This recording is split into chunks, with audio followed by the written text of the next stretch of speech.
আসসালামু আলাইকুম।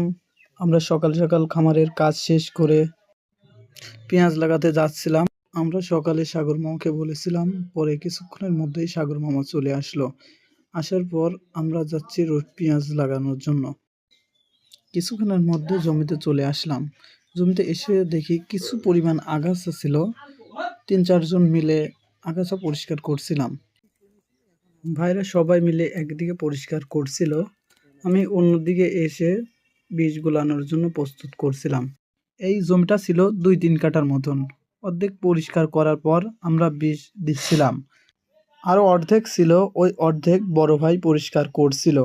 আমাদের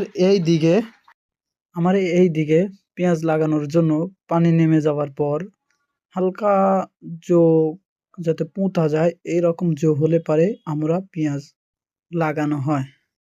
পুরাপুরি লাগানো শেষে সার-টার দিয়ে তারপরে উলু কিংবা খ্যার যেগুলো ময়লা আবর্জনা দিয়ে এগুলো ঢেকে থাকি। পেঁয়াজ লাগানোর শেষে চিত্রটা এমন দেখা যায়। আল্লাহ তাআলা আমাদের চাষাবাদকে বারাকা দান করুক, আমিন।